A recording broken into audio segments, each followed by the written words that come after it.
Good morning. It's a beautiful morning in New York City. Another day without rain, blue skies, and the temperatures are finally getting to where they should be in the 40s and 50s. Do have to worry about drought. That's true. And other parts of the world are worrying about floods. It's happening again to Spain. They're getting flash floods. According to COP27, we're on track for another warm year. We're on track with high emissions of methane. We can see it on the satellites. And it's a pity because some of that methane gas can be pinpointed to the facilities that have plumes and venting of methane. With a little bit of maintenance of pipelines and drilling facilities and manufacturing facilities that let off the gas, the oil companies would save $50 billion a year. $50 billion. That's a lot of money.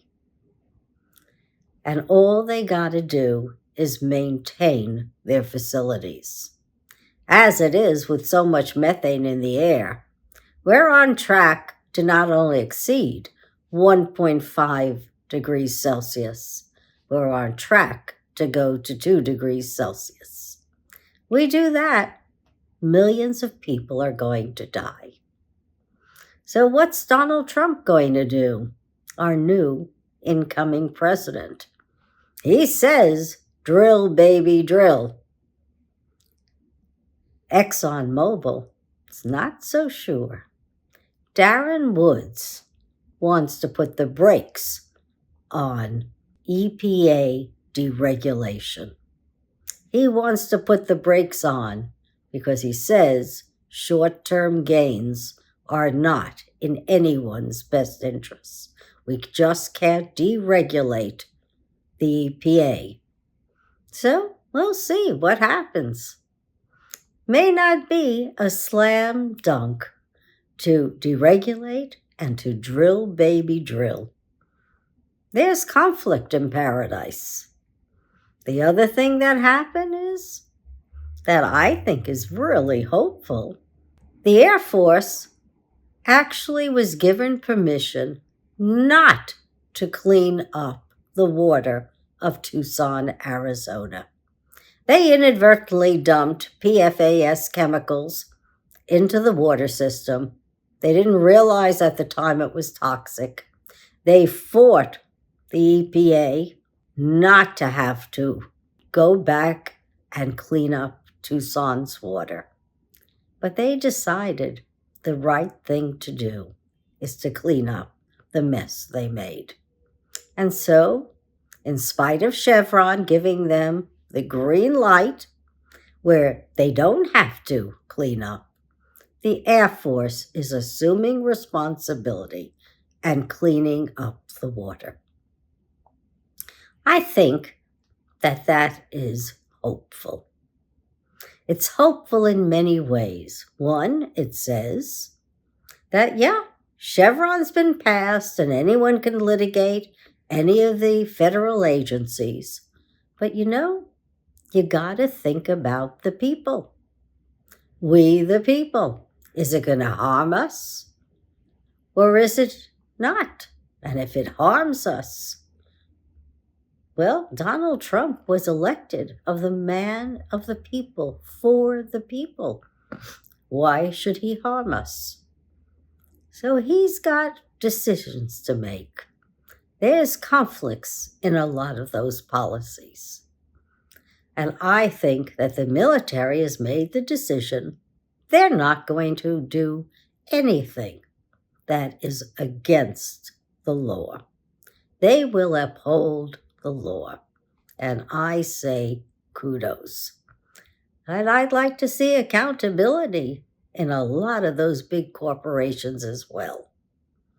They can't be putting flies and bugs in people's foods.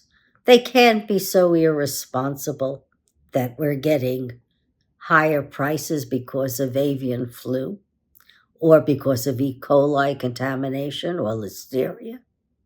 No. Corporations, whether there are laws on the books or not, must be accountable and not hurt we the people and cause us harm. Already, some of the states are passing a minimum wage of $15 an hour. The Inflation Reduction Act gives billions to southern states for manufacturing.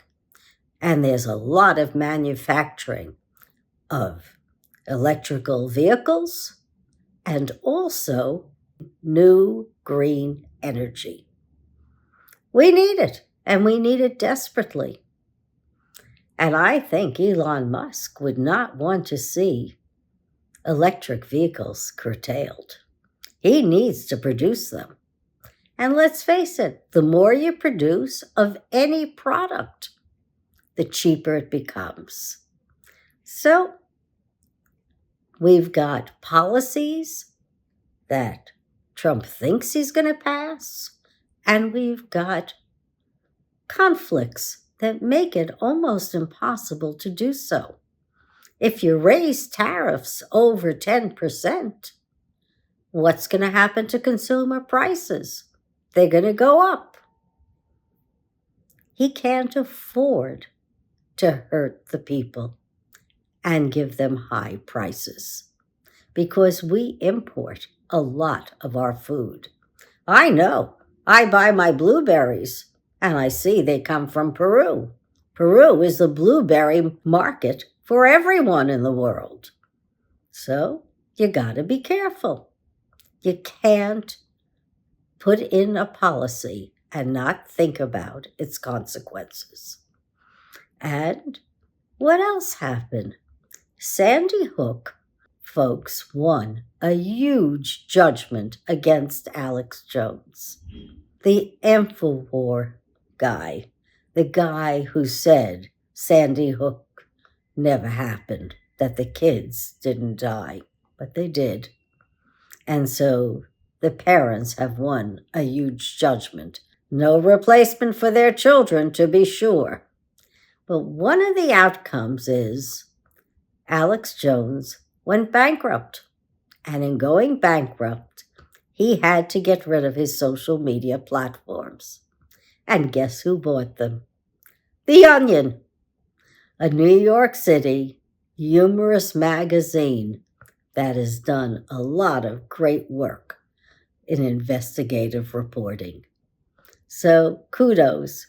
The Sandy Hook parents decided perhaps they didn't need all that money, and they helped the Onion purchase all of Alex Jones' social media. So, in the end, justice was served. Now, if we can get a little bit of saneness into regulations on guns, that would be a good thing.